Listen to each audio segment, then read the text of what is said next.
அன்பே சிவம். வணக்கம். அகலயம் யூடியூப் சேனலுக்கு உங்களை அன்புடன் வரவேற்கிறோம். இன்றைக்கு ஒரு புதிய விஷயத்தை பேசலாம்.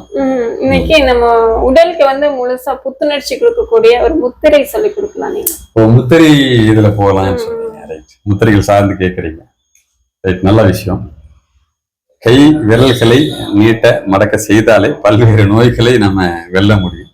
அப்படியான ஒரு ஆற்றல் மிக்கது முத்திரைகள்.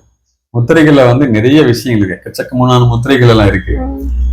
அந்த முத்திரைகள்ல நாம் இன்றைக்கு கற்றுக் கொடுக்க இருப்பதுன்னு கேட்டீங்கன்னா சிவலிங்க முத்திரை அப்படின்னு. சிவலிங்க முத்திரை. ஆமா ஆமா, இதனுடைய முத்திரையை நீங்க பிடிக்கும் போதே சிவலிங்கத்தினுடைய தோற்றம் வந்துடும். அந்த மாதிரியான ஒரு முத்திரை செய்வதற்கு மிக மிக எளிமையானது. முதல்ல இது எப்படி செய்யலாங்கிறதுக்கு முன்னாடி ஒரு முன் தயாரிப்பு சொல்லிடுறேன். இதை வெறும் வயிறா இருக்கும்போது செய்யணும், காலி வயிற்றில் தான் செய்யணும்.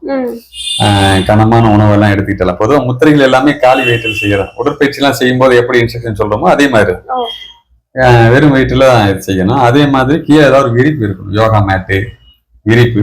வெறும் தரையில் உட்காந்து செய்யக்கூடாது, அமர்ந்து செய்வதுதான் சிறப்பு. ரொம்ப வயசானவங்க முடியாதவங்களை தான் பார்த்தா படுத்துக்கிட்டே கூட செய்யலாம் அப்படிங்கிற ஒரு ரெஸ்ட்ரிக்ஷன் நம்ம சொல்றோம். மற்றபடி உட்கார்ந்து செய்வதுதான் நல்ல சிறப்பு. இந்த முத்திரையை பொறுத்தவரை பார்த்தா 2 கைகளையும் பயன்படுத்தி செய்ய வேண்டிய முத்திரை. ஆமா, தவிர உடல் தூய்மை ரொம்ப முக்கியம் சொல்லுவோம். ஒவ்வொரு முத்திரைகள் நம்ம பயன்படுத்தும் போது தான் சொல்லுவோம். நீங்க முத்திரைக்காக ஒரு 3/4 மணி நேரம் எல்லாம் ஒதுக்குறீங்க அப்படின்னா குளிச்சுட்டு ஒரு முத்திரை செய்வதுதான் சிறப்பு. இல்ல குறைந்தபட்சம் கைகால் முகமாவது கழுவிட்டு உடல் தூய்மை பேண வேண்டியது ரொம்ப ரொம்ப முக்கியமான விஷயம். அப்ப இந்த சிவலிங்க முத்திரைக்கு மாத்துதான். இதை செய்வதற்கு முன்னாடி இந்த தயாரிப்பு எல்லாம் பண்ணிட்டீங்க. தளர்வான உடை இதெல்லாம் பண்ணுங்க. இது எப்படி செய்யணும்னா பாருங்க, இடது கை பாருங்க, இடது கையை இப்ப நான் காமிக்கிறேன். இந்த இடது கையை உங்க தொப்புள் கிட்ட வச்சுக்கோங்க. உங்களுடைய தொப்புள் பகுதி இருக்குது இல்லையா, இந்த தொப்புள் பகுதி கிட்ட இப்படி வச்சுட்டீங்கன்னா வலது கையில பாருங்க 4 விரலை இப்படி உள்நோக்கி மடக்கிருங்க. உள்ளங்கை இந்த பெருவிரல் இருக்கு இல்லையா, பெருவிரல் இப்படி தம்ஸ் அப் மாதிரி இப்படி நீட்டி இருக்கு இல்லையா, இது மாதிரி வச்சுக்கிட்டு இந்த இதை கொண்டாந்து எங்க வைக்கணும், உள்ளங்கையில. உள்ளங்கை இப்படி வச்சிருக்கிறீங்க இல்லையா, உள்ளங்கை நேர் இப்படி வைக்கணும். பெருவிரல் வெளிப்பக்கம் பார்த்தா மேல் நோக்கி நின்றுட்டு இருக்குது. மற்ற விரல்கள் இப்படி வச்சுட்டு இருக்கிறோம். இந்த மாதிரி வச்சுக்கிட்டா இதுதான் கவனிக்க வேண்டிய விஷயம். இப்படி வச்சுக்கணும்.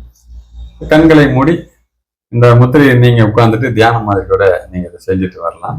இதை ஒரு 1/4 மணி நேரம், காலையில் ஒரு 1/4 மணி நேரம், சாயந்தரம் ஒரு 1/4 மணி நேரம் இது மாதிரி நீங்க செய்யலாம். இது சிவலிங்க முத்திரை அப்படின்னு பேரு. இந்த முத்திரை செய்வதனால என்ன நன்மை அப்படின்னு கேட்டீங்கன்னா, இப்போ நம்ம உடம்புல எத்தனை சக்கரங்கள் இருக்கு? 7 சக்கரங்கள். 7 சக்கரங்கள் பிரதான சக்கரங்கள் நீங்க சொல்றீங்க.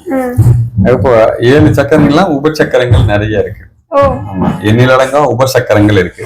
இப்ப பிரதான சக்கரங்கள் அப்படின்னு கேட்டா மூலாதாரம், சுவாதிஷ்டானம், மணிப்பூரகம், அநாகதம், விசுத்தி, ஆக்கினை. இந்த 7 சக்கரங்களுக்குமே ஆற்றல் தரக்கூடியது. இந்த 7 சக்கரங்களும் உபசக்கரங்கள் நம்ம சொல்ல முடியும், எண்ணற்ற சக்கரங்கள். இது எல்லாத்துக்கும் ஆற்றல் தரக்கூடிய ஒரு பிரதானமான வேலையை இந்த செய்யுது. தவிர நீங்க செய்யக்கூடிய இடம் எங்க, மணிப்பூரகம் அப்படிங்கிற சக்கரத்துக்கிட்ட வச்சு செய்யறீங்க. அப்போ மணிப்பூரத்திலிருந்து கீழே இருக்கக்கூடிய 2 சக்கரங்கள், இதுல இருந்து மேல இருக்கக்கூடிய 3 சக்கரங்கள், இது அனைத்துக்குமே பாத்தீங்கன்னா ஆற்றலை தரக்கூடியது. நீங்க செய்ய ஆரம்பிச்ச ஒரு 10 நிமிடம் 1/4 மணி நேரத்துல அந்த இதை உடல் புத்துணர்வு சொன்னீங்க இல்லையா, அவ்வளவு புத்துணர்வு வழங்கக்கூடிய அளவுக்கு வல்லமை வாய்ந்தது இந்த சிவலிங்க முத்திரை. இது இல்லாம இன்னொரு கூடுதல் என்னன்னு கேட்டீங்கன்னா, உடம்புல டெட் செல்ஸ் சொல்றோம் இல்லையா, இறந்து போன செல்கள். இப்ப கழிவு செல்கள் எல்லாம் உடம்பை விட்டு வெளியில போகணும். இப்ப உடம்புல கழிவுகள் தான் வெளியில போகணும் இல்லையா. இப்ப இறந்த செல்கள் உடம்பை விட்டு அகலாம அந்த தேக்கமான நிலையில் இருக்கணும். இந்த முத்திரை செய்வதன் மூலமாக இறந்த செல்கள் உடம்பை விட்டு அனுப்புறதுக்கான வேலை துரிதமாக நடக்கும். அதற்கான ஆற்றலை இது தரக்கூடியது. ஆக இவ்வளவு முக்கியமான விஷயங்கள் அதுல முக்கிய பலன்கள் இருக்கு. குறிப்பா என்னன்னு சொல்லணும், உடல் எடை குறைப்பதற்காகவும் நீங்க இந்த முத்திரை அது தேவைப்படும். அது உணவையும் கட்டுப்பாட்டில் வைத்துக் கொள்ள வேண்டும். கூடுதலாக இந்த முத்திரையை செய்துட்டு வந்தாங்க அப்படின்னா மிகுந்த நன்மை கிடைக்கும். இந்த முத்திரை கற்றுக் கொடுத்து எல்லாத்துக்கும் பயனுள்ளதா இருக்கு நம்ம நினைக்கிறோம். மீண்டும் மற்றொரு பதிவில் சந்திப்போம். நன்றி, வணக்கம்.